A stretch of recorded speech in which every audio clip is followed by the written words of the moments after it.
새벽 4시 김영숙의 손은 떨리고 있었다.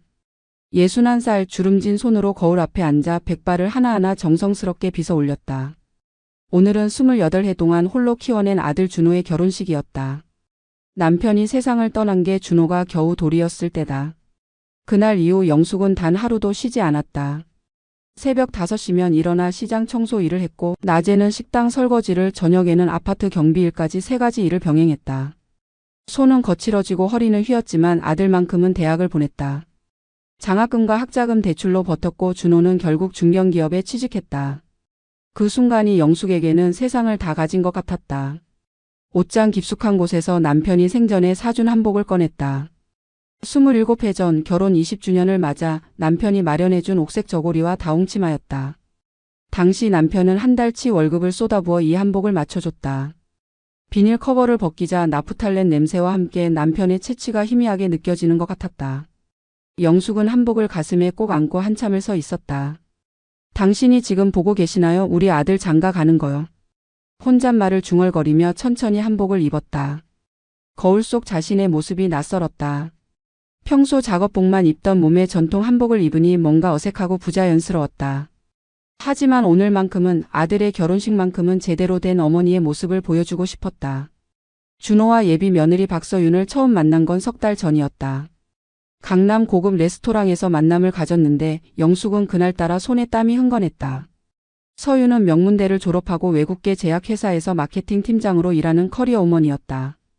백화점 명품관에서나 볼 법한 가방을 들고 나타났고 손톱에는 정교한 네일 아트가 되어 있었다. 그녀의 부모 역시 화려했다. 아버지는 대형 로펌의 변호사였고 어머니는 갤러리를 운영한다고 했다. 그 자리에서 영숙은 입 한 번 제대로 열지 못했다. 자신의 거친 손과 투박한 억양이 너무나 부끄러웠다. 서윤은 영숙을 쳐다보지도 않았다. 오직 준호하고만 이야기했고 준호는 그런 서윤의 태도를 전혀 이상하게 여기지 않았다. 결혼 준비 과정에서 영숙은 철저하게 배제되었다. 예단 준비도 예물 선택도 신혼집 마련도 모두 서윤의 부모가 주도했다. 준호는 영숙에게 그냥 편하게 오시라는 말만 반복했다. 영숙은 평생 모은 돈 2천만 원을 아들에게 건넸다. 준호는 받지 않으려 했지만 영숙이 강하게 우겨서 결국 받았다. 그 돈은 영숙이 30년 가까이 허리 한 번 제대로 펴지 못하고 모은 전 재산이었다. 이제 남은 건 달랑 통장에 100만 원이 채 되지 않았지만 영숙은 개의치 않았다. 아들이 행복하면 그걸로 좋겠다. 거울 앞에서 마지막으로 머리를 매만지며 영숙은 스스로에게 다짐했다. 오늘 하루만큼은 당당하게 떳떳하게 아들의 어머니로서 서겠다고. 하지만 그녀는 몰랐다. 이날이 인생에서 가장 치욕스러운 날이 될 거라는 사실을. 압구정동 특급 호텔 그랜드 볼룸. 샹들리에가 반짝이는 이 공간에 들어서는 순간 영숙은 자신이 완전히 다른 세계에 온 것 같은 기분을 느꼈다. 로비에는 이미 100명이 넘는 하객들이 모여 있었다. 남자들은 맞춤 정장에 명품 시계를 차고 있었고 여자들은 하나같이 백화점 쇼윈도에서나 볼 법한 드레스와 액세서리로 치장하고 있었다.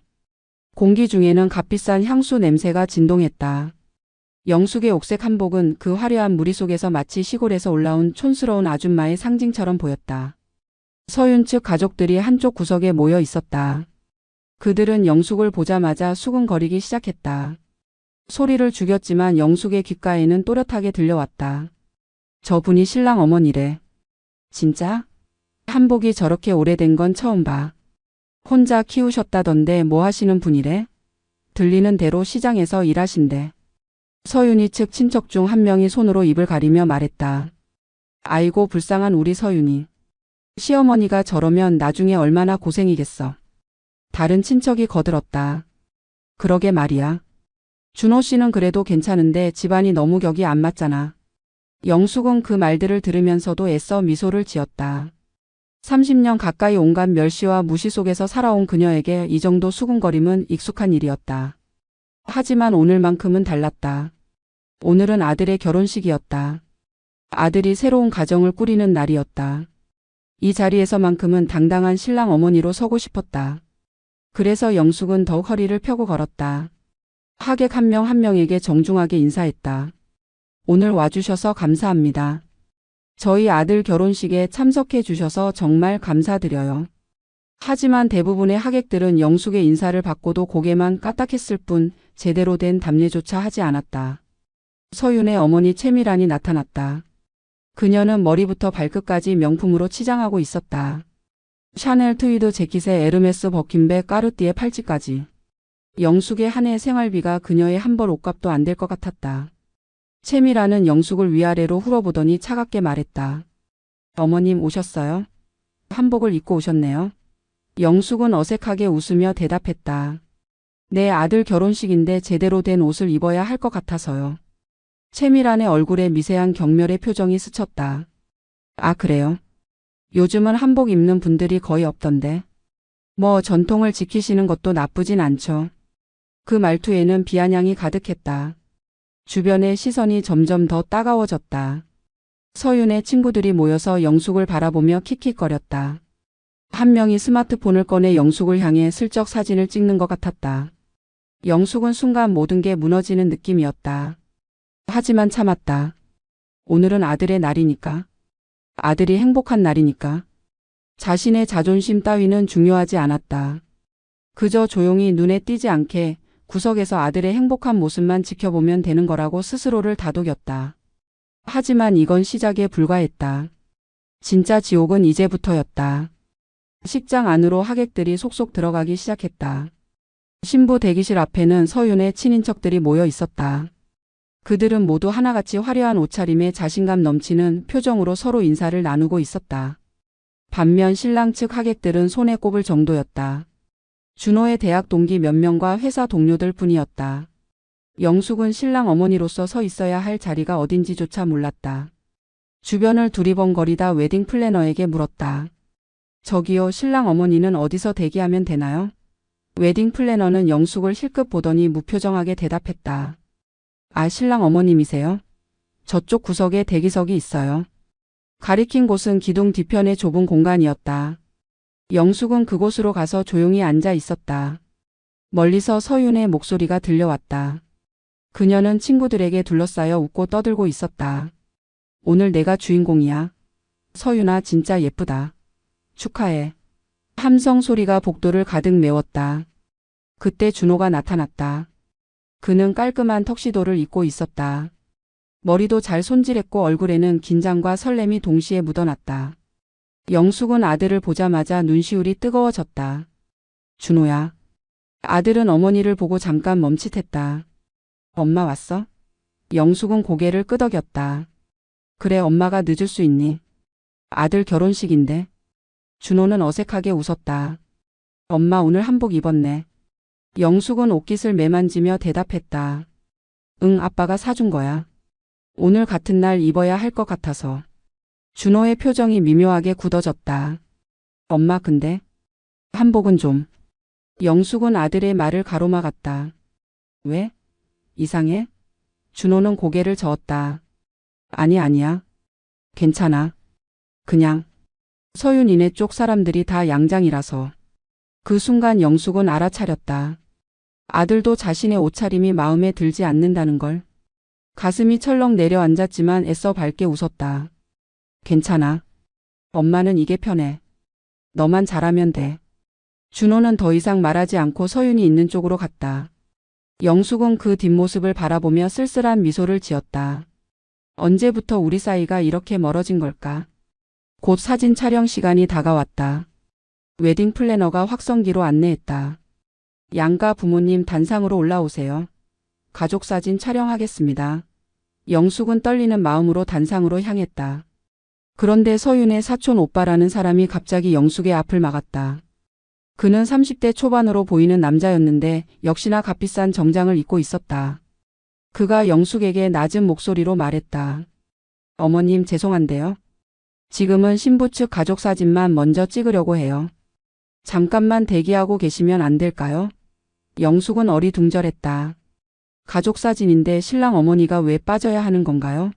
남자는 난처한 표정을 지으며 말했다. 아 그게. 사진 구도상 일단 신부 측만 먼저 찍고 나중에 합류하시면 더 예쁘게 나온대요. 작가님이 그러시네요. 말도 안 되는 소리였지만 영숙은 순진하게도 그 말을 믿었다. 그래서 단상 옆에 서서 기다렸다. 서윤의 가족들이 단상에 올라 화려하게 포즈를 취했다. 사진 작가가 연신 셔터를 눌렀다. 좋아요. 여기 다시 한번. 아버님 어머님 가운데로. 환한 웃음들이 터져 나왔다. 플래시가 터질 때마다 영숙은 외로움을 느꼈다. 왜 나는 적이 없을까? 왜 나는 가족 사진에 낄 수 없는 걸까? 그때였다. 서윤이 단상에서 영숙을 발견했다. 그녀의 눈빛이 차갑게 변했다. 그리고 마이크를 잡더니 또렷한 목소리로 말했다. 저기요 신랑 어머님. 지금은 저희 가족 사진만 찍는 거예요. 잠깐 다른 데 가 계셔 주시면 안 될까요? 그 말이 마이크를 통해 식장 전체에 울려 퍼졌다. 모든 하객들의 시선이 일제히 영숙에게 쏠렸다. 영숙은 그 자리에 얼어붙었다. 100명이 넘는 하객들이 자신을 바라보고 있었다. 어떤 이는 수근거렸고 어떤 이는 고개를 저었다. 영숙의 얼굴이 사색이 되었다. 손이 떨렸고 다리에 힘이 풀렸다. 서윤은 단상 위에서 짜증 섞인 표정으로 다시 말했다. 어머님 못 들으셨어요? 지금 사진 찍는 거 방해되잖아요. 그 말투에는 존중이라곤 찾아볼 수 없었다. 마치 귀찮은 물건을 치우듯 하찮은 존재를 내쫓듯 말하고 있었다. 주변의 웨딩 플래너들조차 난처한 표정으로 서로를 쳐다봤다. 이런 상황은 처음이었다. 영숙은 떨리는 목소리로 대답했다. 아, 미안해요. 제가 잘못 알았나 봐요. 그리고는 비틀거리며 단상에서 내려왔다. 하객들 사이를 지나가는데 사람들이 길을 비켜주었다. 마치 전염병 환자를 피하듯. 어떤 사람들은 대놓고 손가락질을 했다. 쯧쯧 저러니까 무시당하지. 분위기 파악을 못하네. 한복 입고 온 것도 웃긴데. 영숙은 그 모든 시선과 수근거림을 견디며 구석으로 걸어갔다. 가슴이 찢어지는 것 같았다. 평생을 살면서 이렇게 많은 사람 앞에서 창피를 당한 적이 없었다. 서윤의 어머니 채미란이 단상에서 내려와 영숙에게 다가왔다. 그녀는 겉으로는 미안한 척 말했지만 눈빛에는 냉소가 가득했다. 어머님 너무 신경 쓰지 마세요. 우리 서윤이가 좀 예민해서 그래요. 결혼식 날이라 긴장한 거예요. 하지만 그 말투에는 진심이 없었다. 오히려 당신이 문제를 일으켰다는 뉘앙스가 짙었다. 채미란은 이어서 말했다. 그리고 솔직히 말씀드리면 요즘 결혼식에서 한복 입는 분들이 거의 없잖아요. 좀 튀기도 하고. 다음부터는 양장을 입으시는 게 어떨까요? 영숙은 입술을 깨물었다. 다음이라니. 아들은 한 번만 결혼하는 건데. 다음이 어디 있나. 다시 사진 촬영이 시작되었다. 이번에는 양가 부모 합동 촬영이었다. 웨딩 플래너가 영숙을 불렀다. 신랑 어머님 이제 올라오세요. 영숙은 무거운 발걸음으로 단상으로 올라갔다. 서윤의 부모가 중앙에 서 있었고 양옆으로 친척들이 질비하게 늘어서 있었다. 영숙이 설 자리는 끝쪽 구석이었다. 사진 작가가 위치를 조정하며 말했다. 네, 신랑 어머님은 저기 끝에 서시면 되겠습니다. 구도상 그게 나을 것 같아요. 영숙은 말없이 그 자리에 섰다. 사진이 찍히는 동안 아무도 영숙에게 말을 걸지 않았다. 마치 투명 인간처럼 없는 사람 취급을 당했다. 촬영이 끝나고 본식이 시작되었다. 신랑 신부가 입장하고 주례가 나와 식을 진행했다. 영숙은 맨 뒷자리 구석에 앉아 있었다. 신랑 어머니인데도 기빈석에도 가지 못했다. 식이 진행되는 내내 영숙의 눈에서는 눈물이 흘러내렸다. 기쁨의 눈물이 아니었다. 수치와 모욕과 슬픔의 눈물이었다. 30년을 아들 하나 키우려고 손에 피멍이 들도록 일했는데 그 아들의 결혼식에서 이런 취급을 받다니. 주례의 목소리가 멀리서 들려왔다. 신랑 박준호, 신부 박서윤 이 두 사람의 결혼을 축복합니다. 하객들이 박수를 쳤다. 영숙도 손을 모아 박수를 쳤지만 그 소리는 공허했다. 아들은 한 번도 어머니를 돌아보지 않았다. 식이 끝나고 피로연이 시작되었다. 하객들은 뷔페 음식을 먹으며 신랑 신부를 축하했다. 영숙은 귀빈석도 아닌 일반 테이블 구석에 앉아 있었다. 음식이 목구멍으로 넘어가지 않았다. 옆 테이블에서는 서윤의 친척들이 큰 소리로 떠들고 있었다. 진짜 서윤이 잘 됐다. 신랑도 괜찮아 보이고. 근데 신랑 집안은 좀 그렇네. 어머니 혼자시래. 아버지는 일찍 돌아가시고. 또 다른 사람이 거들었다. 애들 낳으면 시어머니 도움은 기대 안 해야겠다. 뭘 아시겠어. 서윤이가 다 알아서 해야지. 그 말들이 영숙의 귀에 비수처럼 꽂혔다. 그때 준호가 테이블로 다가왔다. 아들은 서윤의 손을 잡고 하객들에게 인사를 다니는 중이었다. 영숙의 테이블 앞에 섰을 때 준호는 잠깐 멈칫했다. 엄마. 영숙은 아들을 올려다보았다. 눈물로 범벅이 된 얼굴을 보여주기 싫어서 고개를 들 수 없었지만 아들 앞에서는 어쩔 수 없었다. 준호야, 축하한다. 좋은 사람 만났구나. 준호는 대답하지 못했다. 그저 어색하게 웃기만 했다. 서윤이 준호의 팔을 잡아당기며 말했다. 자기야, 다른 테이블도 가야 하잖아. 시간 없어. 준호는 고개를 끄덕이고는 어머니에게 말했다. 엄마, 나중에 다시 올게. 그리고는 서윤과 함께 다른 테이블로 향했다. 영숙은 그 뒷모습을 보며 눈물을 흘렸다. 나중에 다시 온다고 했지만 준호는 끝내 돌아오지 않았다. 피로연이 끝날 때까지 영숙은 그 자리에 혼자 앉아 있었다. 주변 테이블은 점점 비어갔고 하객들은 하나둘씩 떠났다. 영숙은 마지막으로 신랑 신부를 보고 싶어서 출구 쪽으로 걸어갔다. 그곳에는 준호와 서윤이 하객들을 배웅하고 있었다. 영숙이 다가가자 서윤이 준호의 귓속말을 했다. 준호의 얼굴이 굳어졌다. 서윤은 영숙을 쳐다보지도 않았다. 준호는 어머니에게 다가와 말했다. 엄마, 오늘 고생했어. 조심히 들어가. 영숙은 아들의 눈을 똑바로 바라보았다. 준호야, 엄마한테 물어볼 게 있어.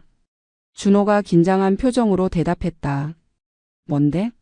영숙은 떨리는 목소리로 물었다. 엄마가 부끄러워? 엄마가 너한테 짐이야? 준호는 아무 말도 하지 못했다. 그저 고개를 숙일 뿐이었다. 그 침묵이 영숙에게는 천마디 말보다 더 뼈아팠다. 아들은 대답하지 못했다. 아니라고 부정하지도 그렇다고 인정하지도 못한 채 그저 입을 다문 채 서 있었다. 그때 서윤이 다가와 차갑게 말했다. 어머님, 저희 신혼여행 가야 해서요. 시간이 없어요. 영숙은 며느리를 바라봤다. 그 눈빛에는 조금의 따뜻함도 없었다. 오히려 빨리 사라지라는 무언의 압박이 느껴졌다. 영숙은 더 이상 버틸 수 없었다. 그래, 잘 다녀와라. 행복하게 살아. 그리고는 돌아섰다. 뒤돌아서는 순간 눈물이 와르르 쏟아졌다. 영숙은 울음을 참으며 식장을 빠져나왔다.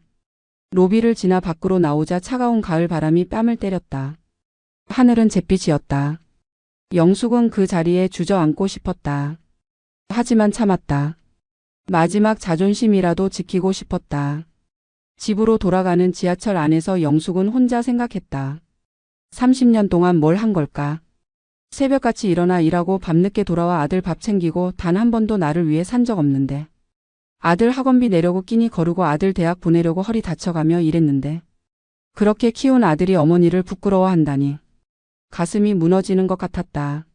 지하철 안 사람들이 영숙을 힐끗힐끗 쳐다봤다. 한복을 입은 노인네가 혼자 우는 모습이 이상했을 것이다. 영숙은 손으로 얼굴을 가렸다. 그리고 속으로 다짐했다. 이제 그만하자. 아들에게 더 이상 기대하지 말자. 나는 내 길을 가야 한다.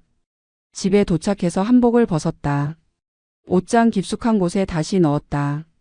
이제 이 옷을 입을 일은 없을 것 같았다. 손거울로 얼굴을 봤다. 눈은 퉁퉁 붓고 주름은 더 깊어진 것 같았다. 61살의 나이가 거울 속에 그대로 드러났다. 영숙은 거울을 내려놓고 창밖을 바라봤다. 달도 없는 캄캄한 밤이었다. 휴대폰이 울렸다. 준호에게서 온 문자였다. 엄마, 오늘 고마웠어. 조심히 들어갔지? 그 짧은 문자가 영숙에게는 더 잔인하게 느껴졌다. 고맙다고? 뭐가 고맙다는 건가? 나를 망신주고 무시하고 내쫓고 나서 고맙다고? 영숙은 답장하지 않았다. 휴대폰을 꺼버렸다. 그날 밤 영숙은 잠들지 못했다. 천장을 바라보며 밤새도록 눈물만 흘렸다. 이것이 영숙 인생의 바닥이었다. 하지만 그녀는 몰랐다. 진짜 인생은 이제부터 시작될 거라는 걸. 결혼식 다음 날 영숙은 새벽부터 집을 정리하기 시작했다. 무엇을 버리고 무엇을 가져갈지 하나하나 분류했다. 사진첩을 펼쳤다. 준호의 어린 시절 사진들이 가득했다. 돌잔치 사진, 초등학교 입학식 사진, 중학교 졸업식 사진. 모든 사진 속에는 영숙과 준호 단둘이었다. 아버지가 없는 자리를 영숙이 채우려 애썼던 흔적들이었다. 영숙은 사진첩을 천천히 넘기며 생각했다. 이 아이를 위해 살았는데 이제는 이 아이가 나를 원하지 않는구나. 사진첩을 덮고 상자에 넣었다. 이제 과거는 묻어두기로 했다. 휴대폰에는 준호에게서 온 전화와 문자가 쌓여갔다. 엄마 왜 전화 안 받아? 무슨 일 있어? 신혼여행 다녀왔어. 엄마 집에 갈게. 하지만 영숙은 단 한 번도 답하지 않았다. 일주일이 지나자 준호가 직접 집을 찾아왔다. 초인종을 눌렀지만 아무도 나오지 않았다. 옆집 아주머니에게 물었지만 며칠 전부터 안 보인다는 대답만 돌아왔다. 준호는 불안해졌다. 어머니가 어디로 간 건지 무슨 일이 생긴 건지 알 수 없었다. 서윤에게 말했지만 서윤은 시큰둥하게 반응했다. 그냥 좀 삐진 거 아니야? 시간 지나면 연락 오겠지 뭐. 준호는 그렇게 생각하고 싶었다. 하지만 가슴 한구석이 무거웠다. 영숙은 이미 짐을 싸서 다른 곳으로 이사했다. 서울 변두리의 작은 원룸이었다. 보증금 500만 원에 월세 30만 원. 통장에 남은 돈으로 겨우 구한 곳이었다. 집은 좁고 낡았지만 상관없었다. 이제 아무도 자신을 찾지 못할 곳이면 충분했다. 전화번호도 바꿨다. 주민등록 전입신고도 하지 않았다. 완전히 세상에서 사라지고 싶었다. 이사한 첫날 밤 영숙은 빈방 한가운데 앉아 있었다. 짐이라곤 딱 캐리어 하나뿐이었다. 30년을 산 흔적이 고작 이것밖에 안 된다는 게 허무했다. 다음 날부터 영숙은 다시 일을 찾기 시작했다. 하지만 61살의 나이에 할 수 있는 일은 많지 않았다. 식당 설거지, 아파트 청소, 재활용 분리수거. 하루에 10시간씩 일해도 한 달에 벌 수 있는 돈은 150만 원 정도였다. 월세 내고 나면 생활비로 쓸 돈이 얼마 남지 않았다. 밥은 편의점 도시락으로 때웠다. 한 달에 미용실 한 번 가는 것도 사치였다. 거울 앞에서 스스로 머리를 자르며 영숙은 생각했다. 이게 내 인생의 끝인가? 아들을 위해 모든 걸 바쳤는데 결국 남은 건 이 쓸쓸한 방 하나뿐인가? 어느 날 청소 일을 하다가 쓰러졌다. 과로와 영양실조가 겹쳤다. 병원에 실려갔지만 입원비가 없어서 당일 퇴원했다. 의사는 영숙에게 말했다. 어르신 이러시다가는 큰일 납니다. 제대로 쉬고 드셔야 해요. 하지만 영숙은 웃으며 대답했다. 괜찮아요.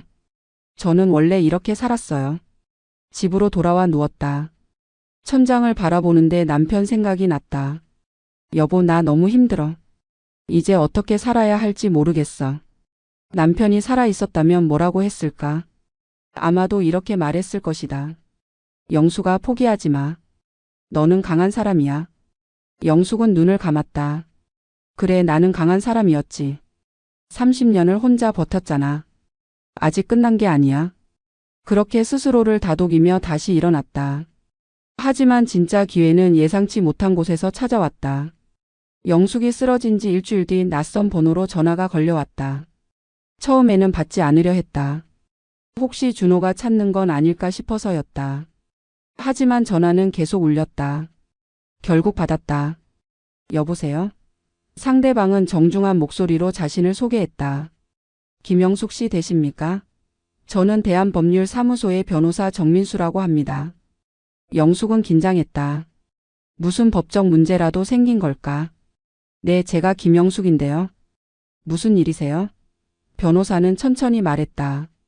고인이 되신 남편분 김철수 씨와 관련된 재산 상속건으로 연락드렸습니다. 영숙은 어리둥절했다. 남편이 죽은 지 이미 30년이 가까운데 무슨 상속건이란 말인가? 변호사는 설명을 이어갔다. 남편분께서 생전에 경기도 일대의 토지를 소유하고 계셨습니다. 당시에는 별 가치가 없는 임야였는데 최근 그 지역이 신도시 개발구역으로 지정되었습니다. 영숙은 가슴이 두근거렸다. 그래서요? 변호사가 대답했다. 토지 보상금이 확정됐습니다. 총액 65억 원입니다. 영숙은 전화기를 떨어뜨릴 뻔했다. 65억? 그게 무슨 소리인가? 변호사는 침착하게 설명을 계속했다. 남편분 명의로 되어 있던 땅이라 법적으로 배우자이신 김영숙 씨께 상속됩니다. 영숙은 믿을 수가 없었다. 30년 동안 가난하게 살았는데 갑자기 65억이라니. 변호사는 사무실로 방문해 달라고 했다. 영숙은 떨리는 손으로 주소를 적었다. 전화를 끊고 나서도 한참을 멍하니 앉아 있었다. 이게 꿈인가 생신가? 손바닥을 꼬집어 봤다. 아팠다. 현실이었다. 영숙은 일어나 거울을 봤다. 초췌한 얼굴에 헝클어진 머리. 이런 모습으로 법률사무소에 갈 수는 없었다.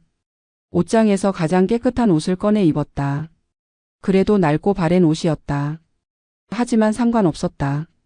오늘 이후로는 모든 게 달라질 테니까. 법률사무소는 강남 한복판에 있었다. 고층 빌딩의 20층이었다. 영숙은 엘리베이터를 타고 올라가며 긴장했다. 사무실 문을 열자 세련된 인테리어가 눈에 들어왔다. 정민수 변호사가 나와 영숙을 맞았다. 그는 40대 초반의 날렵한 인상이었다. 어서 오십시오, 김영숙 씨. 변호사는 영숙을 응접실로 안내했다. 테이블 위에는 두툼한 서류들이 놓여 있었다. 변호사는 하나하나 설명했다. 이게 토지 등기 부등본이고 이게 보상금 산정 내역서입니다. 여기 서명하시면 일주일 내로 계좌로 입금됩니다. 영숙은 서류를 바라보며 물었다. 이게 정말 제 거예요? 변호사는 고개를 끄덕였다.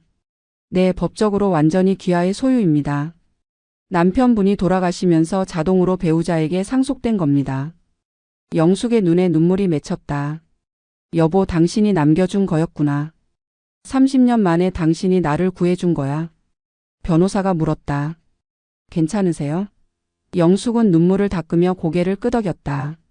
네, 괜찮아요. 서명할게요. 영숙은 떨리는 손으로 서류에 이름을 적었다. 그 순간 영숙의 인생이 완전히 바뀌었다. 가난과 멸시 속에서 살던 노인네가 단 한 번의 서명으로 억만장자가 되었다. 사무실을 나서는 영숙의 걸음은 가벼웠다. 거리의 모든 게 새롭게 보였다. 백화점, 카페, 명품 매장. 이제 저곳들이 더 이상 나와 상관없는 세상이 아니었다. 하지만 영숙은 그런 것들에 관심이 없었다. 돈이 생겼다고 해서 삶의 방식을 바꿀 생각은 없었다. 대신 다른 계획이 있었다. 오래전부터 꿈꿔왔던 일이었다. 전통 음식 사업. 영숙은 평생 요리를 해왔다. 된장, 고추장, 김치, 장아찌. 손맛이 좋다는 소리를 귀가 따갑게 들었다. 이제 그 솜씨로 사업을 할 수 있게 된 것이다. 영숙은 걸음을 멈추고 하늘을 올려다봤다. 여보, 이제 시작이야. 당신이 남겨준 이 기회 헛되이 쓰지 않을게. 그리고 언젠가는 나를 무시했던 그 사람들에게 보여줄 거야. 김영숙이 누군지. 영숙은 보상금을 받은 뒤 가장 먼저 한 일은 작은 사무실을 얻는 것이었다. 서울 외곽의 상가 건물 2층 20평 남짓한 공간이었다. 화려하지 않았지만 영숙에게는 꿈의 시작점이었다. 간판을 달았다. 한결식품. 진심은 한결같이. 그 이름에는 영숙의 철학이 담겨 있었다.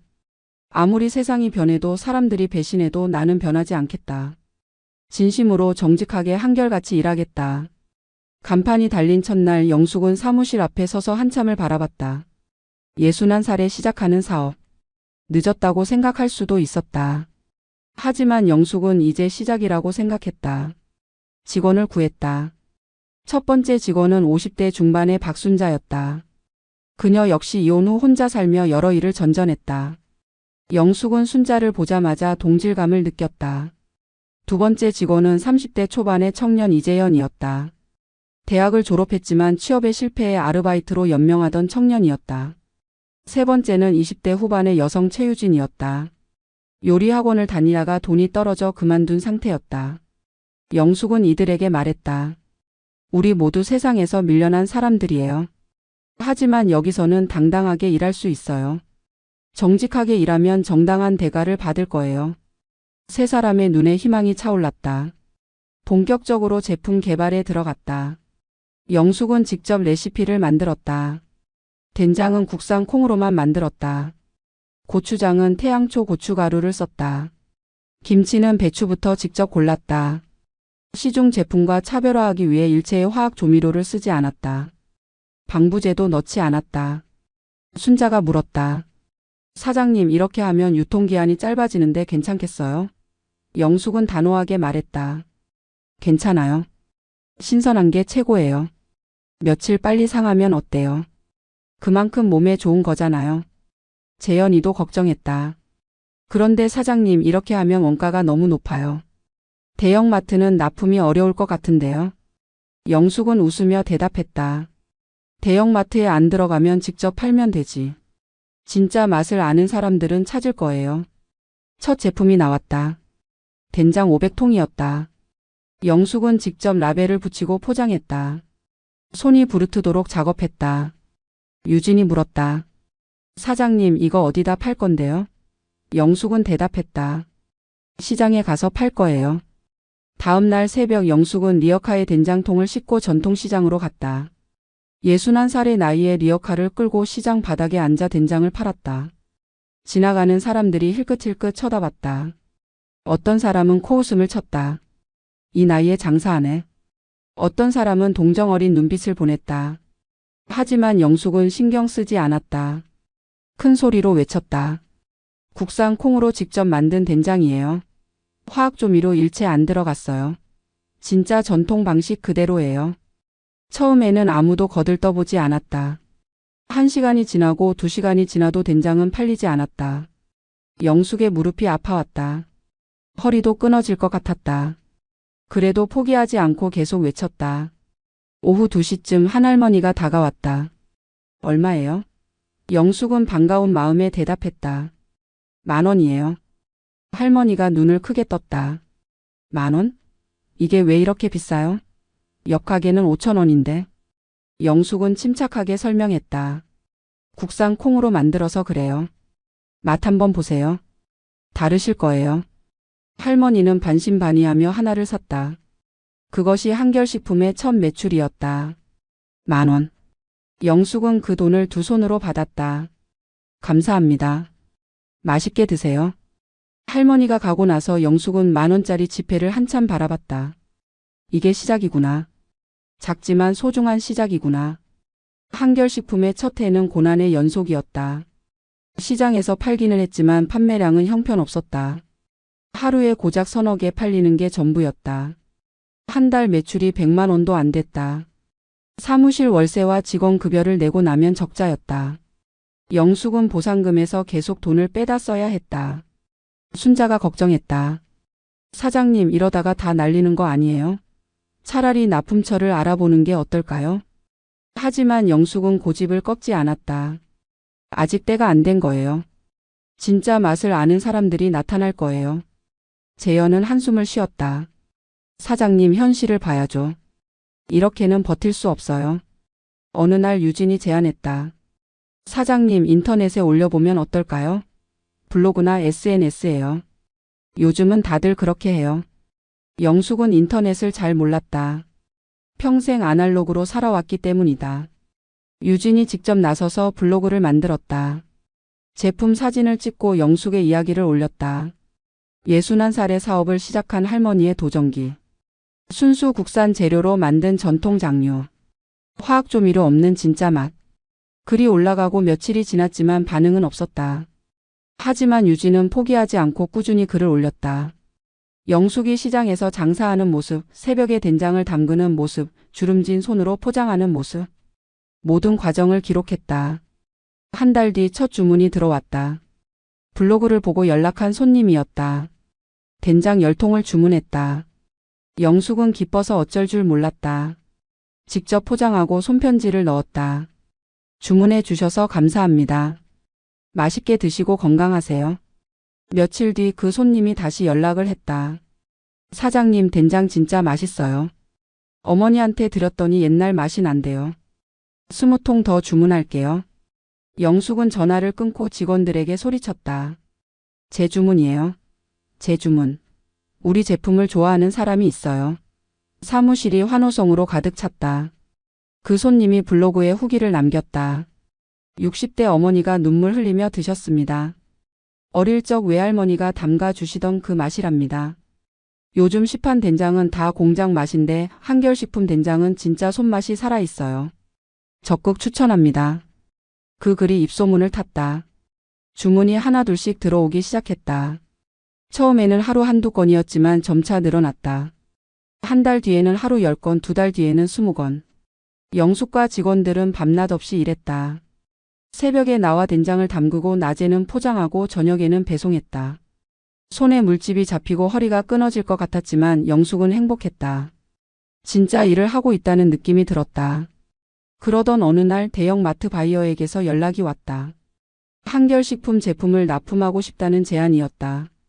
영숙은 직원들과 함께 미팅에 갔다. 바이어는 40대 중반의 남자였다. 그는 영숙을 위아래로 훑어보더니 비웃는 듯한 표정을 지었다. 사장님이 직접 오셨네요. 그러더니 조건을 제시했다. 공급 단가를 현재의 절반으로 낮춰야 한다는 것이었다. 영숙은 고개를 저었다. 그럼 원가도 안 나와요. 바이어는 냉정하게 말했다. 그럼 거래 못하죠. 다른 업체 많아요. 영숙은 자리에서 일어났다. 그럼 안 하겠습니다. 우리 제품의 가치를 모르는 곳에는 팔지 않겠어요. 바이어는 코웃음을 쳤다. 할머니 사업이 그렇게 만만한 게 아니에요. 곧 후회할걸요. 사무실로 돌아온 영숙은 직원들에게 말했다. 우리는 우리 방식대로 갈 거예요. 싸게 많이 파는 게 능사가 아니에요. 제대로 된 가격에 제대로 된 사람들에게 파는 거예요. 순자가 걱정스럽게 물었다.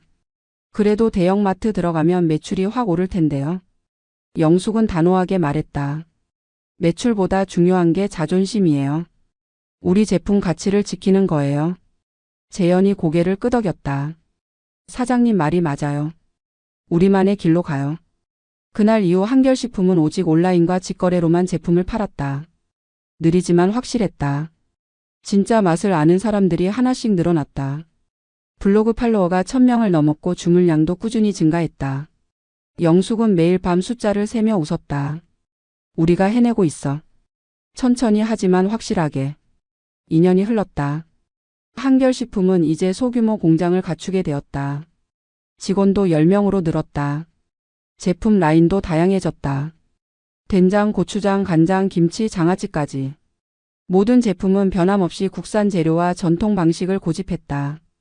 온라인 매출은 한 달에 3천만 원을 넘어섰다. 영숙은 더 이상 가난한 노인네가 아니었다. 당당한 사업가가 되어 있었다. 머리를 단정하게 손질하고 깔끔한 정장을 입었다. 주름은 여전했지만 그 눈빛에는 자신감이 넘쳤다. 어느 날 TV 홈쇼핑 PD에게서 연락이 왔다. 한결식품을 홈쇼핑에 소개하고 싶다는 제안이었다. 영숙은 직원들과 함께 방송국을 방문했다. PD는 영숙의 스토리에 관심을 보였다. 61살에 사업을 시작하셨다고요? 정말 대단하시네요. 이런 스토리는 시청자들이 정말 좋아해요. 그리고 무엇보다 제품이 진짜 좋아요. 테스트해봤는데 시판 제품하고는 차원이 달라요. 영숙은 떨리는 마음으로 물었다. 그럼 방송 나갈 수 있는 건가요? PD는 환하게 웃으며 대답했다. 물론이죠. 다음 달 방송 잡겠습니다. 방송 날이 다가왔다. 영숙은 긴장과 설렘으로 잠을 이루지 못했다. 방송 당일 스튜디오는 화려했다. 조명이 환하게 비치고 카메라가 여러 대 설치되어 있었다. 쇼호스트가 영숙을 맞았다. 사장님 긴장 푸세요. 편하게 말씀하시면 돼요. 방송이 시작되었다. 쇼호스트가 밝은 목소리로 소개했다. 오늘은 정말 특별한 제품을 가져왔습니다. 61살에 사업을 시작하신 김영숙 사장님의 한결식품입니다. 카메라가 영숙을 비췄다. 영숙은 떨리는 목소리로 말했다. 안녕하세요. 한결식품 대표 김영숙입니다. 저는 30년을 혼자 아들을 키우며 힘들게 살았습니다. 그러다 늦은 나이에 제가 평생 꿈꿔왔던 일을 시작했어요. 쇼호스트가 된장을 떠서 맛을 봤다. 표정이 환해졌다. 와, 이거 정말 맛있는데요? 진짜 옛날 할머니 손맛이에요. 요즘 이런 된장 보기 힘든데. 카메라에 대고 말했다. 여러분, 이거 정말 강추입니다. 화학조미료 하나도 안 들어갔고 국산 콩으로만 만들었어요. 주문 전화가 빗발치듯 쏟아졌다. 스튜디오 모니터에 실시간 주문 건수가 올라갔다. 100건, 200건, 500건. 30분 만에 1000건을 돌파했다. PD가 영숙에게 엄지를 치켜 세웠다. 대박이에요, 사장님. 방송이 끝난 뒤 영숙은 스튜디오에서 한참을 멍하니 서 있었다. 믿기지 않았다. 30분 만에 1000건이 넘는 주문이 들어왔다니. 직원들이 전화로 연락했다. 사장님, 주문이 계속 들어오고 있어요. 홈페이지가 마비될 것 같아요. 영숙은 눈물을 흘렸다. 여보, 우리 해냈어. 당신이 남겨준 기회를 제대로 살렸어. 사무실로 돌아가자 직원들이 환호했다. 사장님 만세. 하지만 영숙은 침착하게 말했다. 기뻐하는 건 좋은데 이제 진짜 일이 시작이에요. 주문 처리 제대로 해야 해요. 단 한 명의 손님도 실망시키면 안 돼요. 밤낮 없이 일했다. 공장은 24시간 돌아갔다. 영숙도 직접 나서서 포장을 도왔다. 손이 부르트고 허리가 아팠지만 행복했다. 일주일 만에 모든 주문을 처리했다. 그리고 놀라운 일이 일어났다. 재구매율이 70%가 넘었다. 한 번 먹어본 사람들이 다시 주문했다. 블로그와 SNS에는 찬사가 쏟아졌다. 정말 맛있어요. 어머니가 너무 좋아하세요. 이런 제품을 기다렸어요. 한결식품은 순식간에 유명세를 탔다. 매출은 기하급수적으로 증가했다. 한 달 매출이 5억 원을 넘어섰다. 영숙은 회사 이름을 바꾸기로 했다. 한결식품에서 김영숙푸드로. 자신의 이름을 건 회사였다. 자부심이었고 선언이었다. 나 김영숙은 이제 당당한 사업가다. 3년이 더 흘렀다. 김영숙푸드는 이제 중견기업이 되어 있었다. 직원은 100명이 넘었고 공장은 3곳으로 늘어났다. 전국 유통망을 갖췄고 온라인 시장에서는 전통식품 부문 1위를 달렸다. 영숙은 회장으로 취임했다. 66살 화려하게 변신한 영숙은 이제 재계에서도 주목받는 인물이었다. 경제 잡지 표지를 장식했고 여러 강연 요청이 들어왔다. 하지만 영숙은 여전히 겸손했다. 화려한 명품 대신 단정한 정장을 입었고 고급 외제차 대신 준중형 세단을 탔다. 어느 날 M&A 팀장이 영숙에게 보고했다.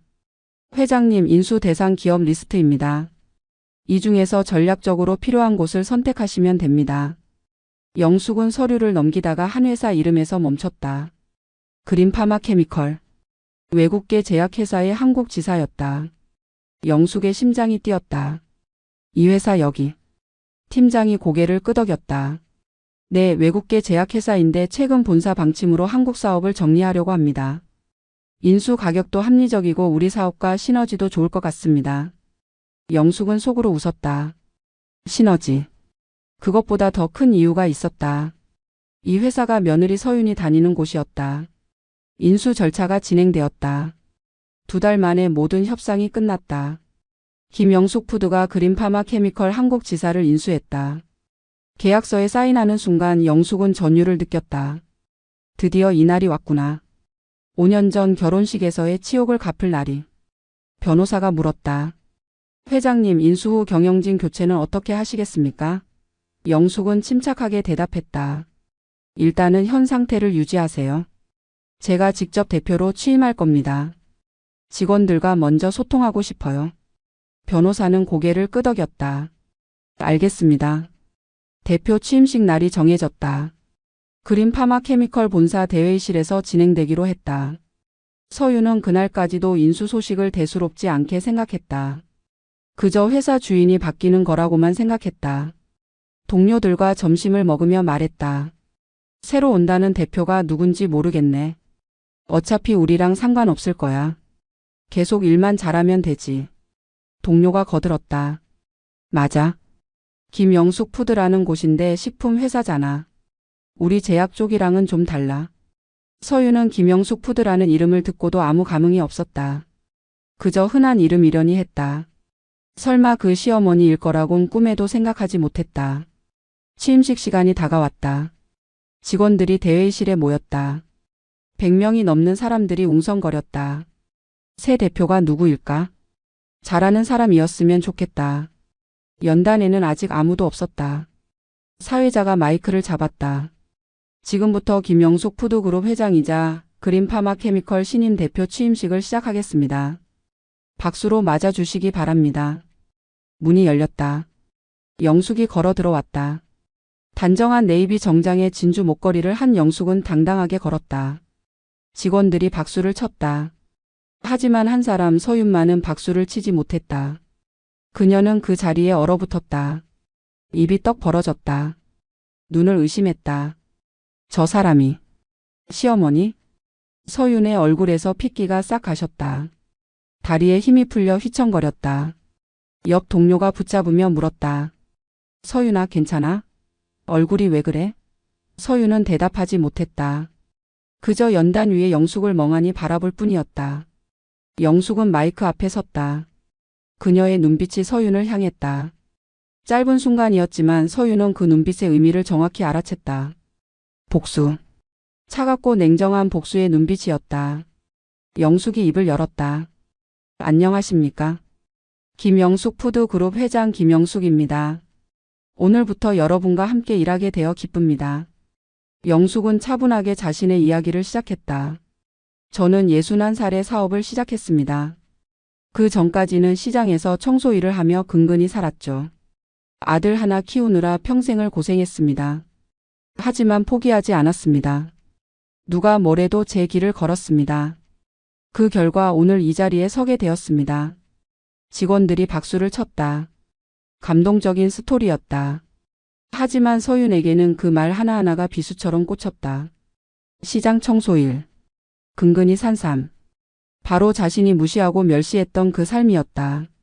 서윤의 손이 떨렸다. 옆 동료가 수근거렸다. 대단한 분이시네. 저런 분이 우리 대표라니 든든한데. 서윤은 입술을 깨물었다. 영숙은 이어서 말했다. 저는 직원 여러분과 소통하고 싶습니다. 한 분 한 분 만나서 이야기 나누고 싶어요. 여러분의 의견을 듣고 함께 이 회사를 더 좋은 곳으로 만들고 싶습니다. 취임 인사가 끝나고 직원들이 하나씩 무대로 올라와 영숙과 악수를 나눴다. 서윤의 차례가 다가왔다. 피할 수 없었다. 떨리는 발걸음으로 무대에 올랐다. 영숙 앞에 섰을 때 두 사람의 눈이 마주쳤다. 영숙이 먼저 손을 내밀었다. 반갑습니다. 이름이 어떻게 되세요? 서윤은 목이 메었다. 간신히 대답했다. 박서윤입니다. 영숙은 잠시 멈칫하는 척했다. 그러더니 환하게 웃었다. 아, 박서윤 씨. 어디서 많이 들어본 이름인데. 혹시 우리 아는 사이였나요? 서윤은 땀이 비 오듯 흘렀다. 주변 직원들이 쳐다봤다. 대답해야 했다. 그럴 수도 있습니다. 영숙은 고개를 끄덕이며 말했다. 그래요? 기억이 잘 안 나네요. 뭐 상관없어요. 앞으로 잘 부탁드립니다. 그리고는 서윤의 손을 놓았다. 서윤은 비틀거리며 무대에서 내려왔다. 자리로 돌아와 앉았지만 다리가 후들거렸다. 동료가 물었다. 서윤아, 너 정말 괜찮아? 안색이 정말 안 좋은데. 병원 가봐야 하는 거 아니야? 서윤은 고개를 저었다. 아니야. 괜찮아. 그냥 좀 놀랐을 뿐이야. 하지만 속으로는 아무것도 괜찮지 않았다. 세상이 무너지는 것 같았다. 취임식이 끝난 뒤 서윤은 화장실로 뛰어갔다. 거울 앞에 섰다. 얼굴은 창백했고 눈동자는 흔들리고 있었다. 어떻게 이런 일이? 어떻게 저 사람이 여기 있는 거야? 5년 전 결혼식 날의 기억이 생생하게 떠올랐다. 자신이 얼마나 무례하게 굴었는지, 얼마나 모욕적인 말을 했는지, 사진 찍는데 방해된다고 나가라고 소리쳤던 그 순간, 영숙의 표정이 떠올랐다. 그때 영숙의 눈에는 눈물이 가득했었다. 하지만 지금 영숙의 눈에는 눈물이 없었다. 오직 차가운 결의만이 있었다. 서윤은 세면대를 움켜쥐었다. 내가 어떻게 하지? 어떻게 해야 하지? 사직할까? 도망칠까? 하지만 어디로 도망친단 말인가? 그날 저녁 서윤은 준호에게 전화했다. 준호는 여전히 자신의 회사에서 일하고 있었다. 5년 동안 부부는 평범하게 살았다. 아이는 없었다. 서윤이 커리어 때문에 미뤘기 때문이다. 전화를 받은 준호가 물었다. 왜? 무슨 일 있어? 서윤은 떨리는 목소리로 말했다. 우리 회사가 인수됐어. 그래서? 준호는 무심하게 대답했다. 새 대표가 당신 어머니야. 준호는 잠시 침묵했다. 뭐? 우리 엄마? 서윤은 울음을 터뜨렸다. 어떻게? 나 어떡하면 좋아? 준호는 당황했다. 엄마가 CEO라고? 말도 안 돼. 엄마는 시장에서 일했잖아. 서윤은 소리쳤다. 그게 5년 전이야. 지금은 김영숙 푸드그룹 회장이라고. 전국구 기업이야. 전화기 너머로 준호의 충격이 느껴졌다. 한참 후에야 준호가 물었다. 그럼 엄마가 우릴 찾으려고 한 거야? 서유는 대답하지 못했다. 알 수 없었다. 하지만 한 가지는 확실했다. 이제 모든 게 달라질 거라는 것. 다음 날 서유는 출근하지 못했다. 몸살이 났다는 핑계로 병가를 냈다. 하지만 사실은 영숙을 마주할 용기가 없었기 때문이다. 집에서 이불을 뒤집어 쓰고 하루 종일 누워 있었다. 준호가 퇴근 후 집에 와서 물었다. 회사는 어떻게 할 거야? 계속 안 나갈 수는 없잖아. 서유는 대답했다. 사직할까봐. 준호는 고개를 저었다. 그건 도망치는 거야. 차라리 엄마한테 찾아가서 사과하는 게 낫지 않을까. 서유는 발끈했다. 사과? 5년 전 일을 지금 와서 사과한다고 해결돼? 준호는 한숨을 쉬었다. 그럼 어쩔 건데? 이대로 있을 거야? 일주일이 지났다. 회사에서 연락이 왔다. 인사팀에서 전화를 걸어 출근 여부를 확인했다. 서유는 더 이상 미룰 수 없었다. 떨리는 마음으로 회사로 향했다. 사무실 문을 열고 들어서자 동료들의 시선이 쏠렸다. 어떤 이는 동정의 눈빛으로 어떤 이는 호기심 어린 눈빛으로 서윤을 바라봤다. 소문이 퍼진 것이다. 새 대표가 서윤의 시어머니라는 소문이. 서윤은 자리에 앉아 컴퓨터를 켰다. 하지만 일이 손에 잡히지 않았다. 그때 비서실에서 전화가 걸려왔다. 박서윤 팀장님, 대표님께서 오늘 오후 3시에 면담하고 싶다고 하십니다. 서윤의 심장이 쿵쾅거렸다. 면담. 드디어 마주해야 하는 순간이 온 것이다. 점심도 넘기지 못했다. 화장실을 몇 번이나 드나들었다. 오후 3시가 다가왔다. 서윤은 떨리는 다리를 이끌고 대표실로 향했다. 문 앞에 서자 숨이 막혔다. 노크를 했다. 안에서 영숙의 목소리가 들려왔다. 들어오세요. 서윤은 문을 열고 들어갔다. 넓은 사무실 안에는 영숙이 책상 뒤에 앉아 있었다. 창밖으로는 서울 시내가 한눈에 내려다 보였다. 영숙은 서류를 보고 있다가 고개를 들었다. 아, 박서윤 팀장. 앉으세요. 서윤은 의자에 앉았다. 손이 떨려서 무릎 위에 꼭 쥐었다. 영숙이 말했다. 팀장님, 건강은 괜찮으세요? 일주일이나 병가를 내셨더라고요. 서윤은 간신히 대답했다. 네, 죄송합니다. 몸이 좀 안 좋아서요. 영숙은 고개를 끄덕였다. 그래요? 건강이 제일 중요하죠. 그런데 팀장님, 저희가 어디서 만난 적 있는 것 같은데 제가 기억이 잘 안 나서요. 혹시 언제 뵌 적 있나요? 서윤은 입술을 깨물었다. 영숙이 모를 리 없었다. 이건 고문이었다. 서윤으로 하여금 직접 말하게 만드는 잔인한 방식이었다. 서윤은 고개를 숙이고 말했다. 저는 준호 씨의 아내입니다. 어머님의 며느리예요. 영숙은 잠시 침묵했다. 그러더니 천천히 말했다. 아, 그렇군요. 이제 기억나네요. 5년 전 결혼식이었죠. 그날 날씨가 참 좋았는데. 서윤의 눈에서 눈물이 흘러내렸다. 영숙은 감정 없는 목소리로 계속했다. 그날 제가 한복을 입고 갔었죠. 남편이 사준 한복이었어요. 아들 결혼식인데 제대로 된 옷을 입어야 할 것 같아서요. 근데 팀장님이 그러시더라고요. 사진 찍는데 방해된다고. 나가라고. 서윤은 울먹이며 말했다. 어머니, 정말 죄송해요. 영숙은 손을 들어 말을 막았다. 아직 끝나지 않았어요.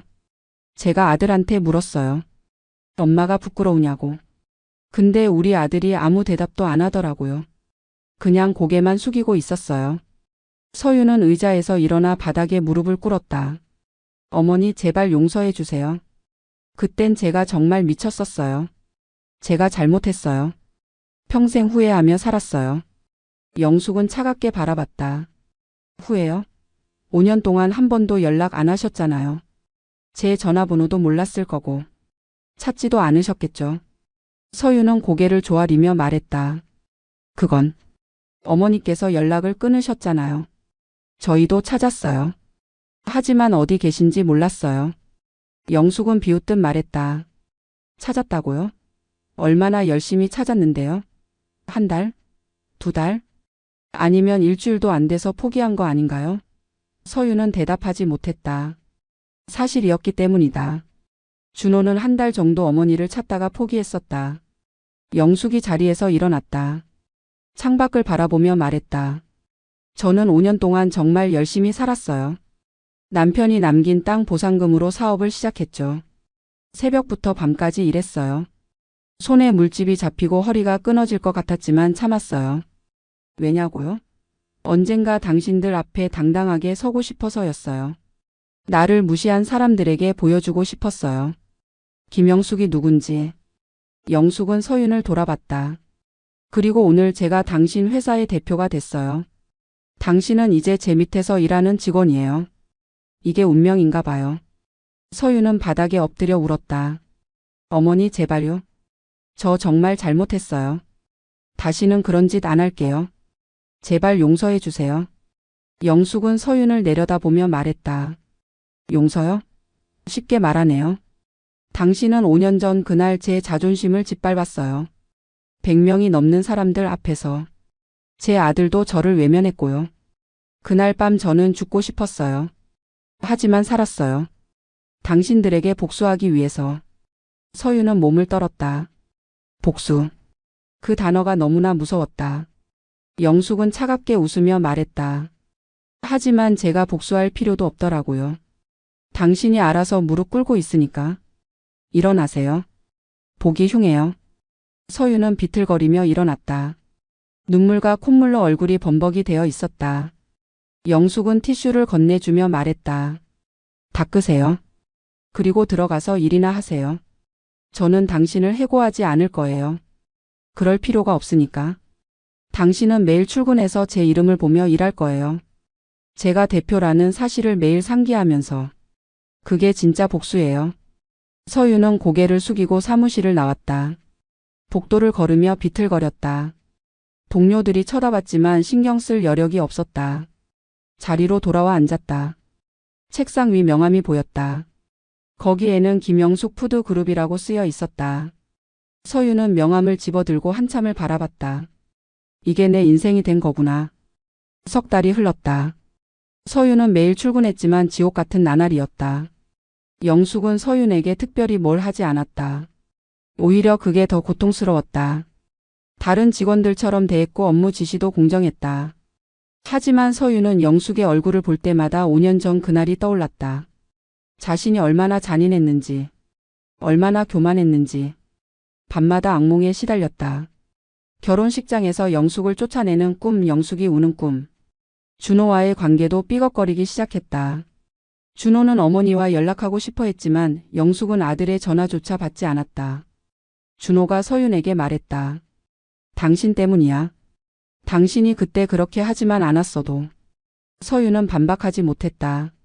모든 게 자신의 잘못이었으니까. 어느 날 회사에서 대규모 구조조정 소문이 돌았다. 영숙이 경영 효율화를 위해 인력을 감축한다는 것이었다. 서윤은 가슴이 철렁했다. 자신이 해고 리스트에 있을 거라고 확신했다. 이제 진짜 복수가 시작되는구나. 하지만 의외로 서윤의 이름은 리스트에 없었다. 오히려 다른 부서의 무능한 직원들만 정리되었다. 서윤은 더욱 혼란스러웠다. 영숙이 원하는 게 뭔지 알 수 없었다. 해고시키는 것도 아니고 괴롭히는 것도 아니고 그저 담담하게 대표로서의 역할만 할 뿐이었다. 그게 더 무서웠다. 어느 금요일 저녁 전 직원 회식이 있었다. 영숙도 참석했다. 직원들은 영숙을 좋아했다. 공정하고 따뜻하고 능력 있는 대표였기 때문이다. 회식 자리에서 한 직원이 영숙에게 물었다. 회장님, 어떻게 그렇게 성공하셨어요? 비결이 뭐예요? 영숙은 웃으며 대답했다. 비결이라면 사람을 겉모습으로 판단하지 않는 거예요. 누구든 존중해야 해요. 오늘 내 앞에서 고개 숙이는 사람이 내일은 내 위에 설 수도 있으니까요. 그 말을 들은 서윤은 술잔을 내려놓았다. 그 말이 자신을 향한 것임을 알았다. 회식이 끝나고 서윤은 영숙에게 다가갔다. 어머니, 제가 집까지 모셔다 드릴게요. 영숙은 고개를 저었다. 괜찮아요. 제 차 있어요. 서윤은 간청했다. 제발요. 말씀드리고 싶은 게 있어요. 영숙은 잠시 망설이다 고개를 끄덕였다. 두 사람은 서윤의 차에 탔다. 한동안 침묵이 흘렀다. 서윤이 먼저 입을 열었다. 어머니, 저 정말 후회하고 있어요. 5년 전 그날을 매일 꿈에 나타나요. 어머니 우시던 모습이. 영숙은 창밖을 바라보며 말했다. 후회는 소용없어요. 지나간 일은 돌이킬 수 없어요. 서윤은 눈물을 흘리며 말했다. 알아요. 그래도 말하고 싶었어요. 제가 얼마나 잘못했는지. 영숙이 서윤을 바라봤다. 당신은 왜 그랬어요? 제가 그렇게 부끄러웠나요? 서윤은 고개를 숙였다. 솔직히 그랬어요. 어머니가 초라해 보였어요. 제 친구들, 친척들 앞에서. 저는 명문대 나오고 좋은 직장 다니고 부유한 집안 출신인데 어머니는 시장에서 일하시고 교육도 제대로 못 받으셨고 그게 부끄러웠어요. 영숙은 쓴 웃음을 지었다. 그렇군요. 정직하게 말해줘서 고마워요. 서윤은 울먹였다. 하지만 지금은 달라요. 제가 얼마나 멍청했는지 알아요. 어머니가 얼마나 대단한 분인지도 알아요. 영숙은 고개를 저었다. 지금 와서 깨달아봤자 소용없어요. 전 이미 당신을 용서했어요. 서윤은 놀라서 영숙을 쳐다봤다. 정말요? 영숙은 고개를 끄덕였다. 네. 하지만 그건 당신을 위해서가 아니에요. 저를 위해서예요. 증오를 계속 품고 살 순 없잖아요. 그건 저를 아프게 할 뿐이에요. 그래서 놓아줬어요. 당신도 준호도. 서윤은 어안이 벙벙했다. 그럼 저희는? 영숙은 담담하게 말했다. 당신들은 당신들 인생을 사세요. 저는 제 인생을 살 거예요. 이제 우린 남이에요. 직장 상사와 부하 직원일 뿐이에요. 그 이상도 이하도 아니에요. 서윤은 더 이상 말하지 못했다. 영숙은 차에서 내리며 마지막으로 말했다. 박서윤 팀장. 당신에게 한 가지만 말해줄게요. 사람을 겉모습으로 판단하지 마세요. 오늘 당신 앞에 무릎 꿇는 사람이 내일은 당신 위에 설 수도 있어요. 제가 그랬듯이. 그리고 무엇보다 가족을 함부로 대하지 마세요. 가족은 다시 얻을 수 없어요. 한 번 잃으면 영원히 잃는 거예요. 저처럼. 차 문을 닫고 영숙은 사라졌다. 서윤은 핸들에 머리를 기댄 채 한참을 울었다. 용서받았지만 동시에 완전히 버림받은 기분이었다. 영숙은 자신을 용서했지만 가족으로 받아들이지는 않았다. 그게 진짜 복수였다. 6개월이 더 흘렀다. 영숙은 그린 파마 케미컬을 완전히 재정비했다. 수익성 없는 사업은 정리하고 유망한 분야에 투자했다. 회사는 빠르게 성장했다. 직원들의 만족도도 높아졌다. 모두가 영숙을 존경했다. 66살의 나이에도 불구하고 그 누구보다 열정적이고 현명한 대표였기 때문이다. 서윤은 여전히 회사에 다녔다. 업무는 성실하게 했고 실적도 좋았다. 하지만 마음속에는 항상 죄책감이 자리하고 있었다. 동료들은 서윤이 대표의 며느리라는 사실을 알게 되었지만 아무도 그 이야기를 꺼내지 않았다. 다들 눈치로 알고 있었다. 둘 사이에 무언가 있다는 것을. 어느 날 서윤은 사직서를 제출했다. 더 이상 이 회사에 있을 수 없었다. 매일 영숙을 마주하는 것이 고통이었다. 용서받았지만 받아들여지지 않은 존재로 사는 것이 견딜 수 없었다. 인사팀장이 놀라서 물었다. 왜요? 실적도 좋고 평가도 좋은데요. 서윤은 개인적인 사정이라고만 말했다. 인사팀장은 영숙에게 보고했다. 영숙은 서류를 보며 잠시 생각에 잠겼다. 그러더니 승인 도장을 찍었다. 수고하셨다는 한마디도 없이. 서윤의 마지막 출근일 동료들이 작은 송별회를 열어줬다. 다들 아쉬워했다. 서윤은 좋은 팀장이었으니까. 하지만 영숙은 나타나지 않았다. 퇴근 시간 서윤은 짐을 싸서 사무실을 나섰다. 엘리베이터를 기다리는데 뒤에서 목소리가 들렸다. 박서윤 씨. 돌아보니 영숙이 서 있었다. 서윤은 깊이 고개를 숙였다. 어머니. 아니 회장님. 그동안 감사했습니다. 영숙은 고개를 끄덕였다. 수고했어요. 새 직장에서 잘하세요. 서윤은 용기를 내어 물었다. 회장님, 마지막으로 한 가지만 여쭤봐도 될까요? 영숙은 고개를 끄덕였다. 서윤이 물었다. 저를 왜 해고하지 않으셨어요? 충분히 그러실 수 있었잖아요. 영숙은 잠시 생각하다 대답했다. 해고하는 건 쉬워요. 하지만 그건 복수가 아니에요. 진짜 복수는 당신 스스로 무릎 꿇게 만드는 거예요. 당신이 스스로 떠나게 만드는 거죠. 그게 더 효과적이니까. 서윤은 그 말에 아무것도 답하지 못했다. 영숙은 계속 말했다. 그리고 솔직히 말하면 당신은 일을 잘했어요. 개인적인 감정과 업무는 별개니까요. 하지만 당신은 제 며느리로서 실력이에요. 그건 영원히 변하지 않아요. 엘리베이터가 도착했다. 서윤은 들어가면서 마지막으로 말했다. 준호는 어떻게 되는 건가요? 영숙은 차갑게 대답했다. 그 아이는 이미 제 아들이 아니에요. 5년 전 그날 저를 외면했을 때 끝났어요. 이제 저한테는 가족이 없어요. 오직 일만 있을 뿐이에요. 엘리베이터 문이 닫혔다. 서윤은 1층 로비로 내려왔다. 밖으로 나오니 저녁 해가 지고 있었다. 준호에게 전화를 걸었다. 준호가 받았다. 어떻게 됐어? 서윤은 울먹이며 대답했다. 사직했어. 이제 끝났어. 준호는 한숨을 쉬었다. 그래. 수고했어. 서윤은 물었다. 당신은 어머니한테 연락 안 해? 준호는 쓴 웃음을 지으며 말했다. 해봤자 소용없어. 엄마는 이미 우리를 버렸어. 전화도 안 받고 문자도 답장 안 해. 우린 이제 남이야. 서윤은 눈물을 흘렸다. 다 내 잘못이야. 내가 그때 그러지 말았어야 했는데. 준호는 대답하지 않았다. 사실이었으니까. 영숙은 회장실로 돌아갔다. 창가에 서서 서울 야경을 바라봤다. 빌딩들의 불빛이 반짝였다. 예전에는 저 불빛들이 자신과 무관한 세계였다. 하지만 이제는 달랐다. 자신도 저 세계의 일부였다. 책상 위에는 남편의 사진이 놓여 있었다. 영숙은 사진을 집어들고 말했다. 여보 봤어요? 내가 해냈어요. 나를 무시하던 사람들, 나를 내쫓던 사람들 모두 내 앞에 무릎 꿇었어요. 이제 난 당당해요. 아무도 날 무시할 수 없어요. 눈물이 흘렀다. 하지만 그건 기쁨의 눈물이 아니었다. 공허함의 눈물이었다. 복수는 달콤하지 않았다. 오히려 쓰고 쓸쓸했다. 준호의 어린 시절 사진도 책상 위에 있었다. 영숙은 그 사진을 오래 바라봤다. 돌잔치 때 찍은 사진이었다. 남편과 영숙 그리고 아기 준호. 셋이 함께 웃고 있었다. 그때는 행복했다.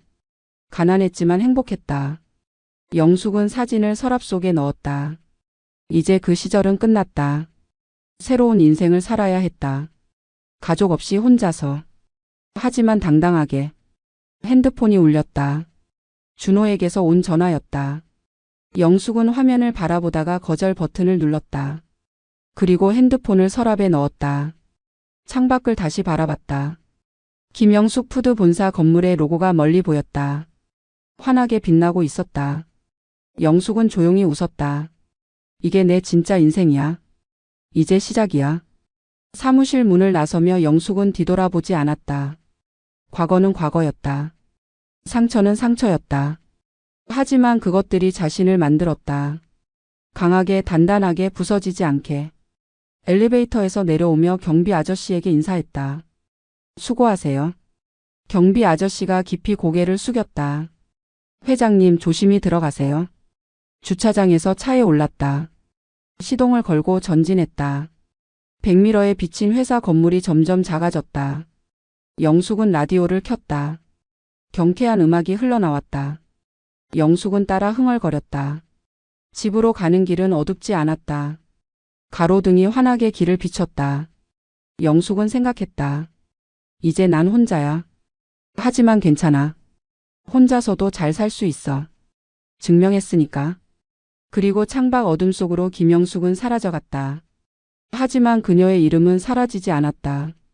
김영숙 푸드라는 이름으로 수천 명의 직원들과 함께 대한민국 식품업계의 한 축으로 남아 영원히 빛날 것이었다.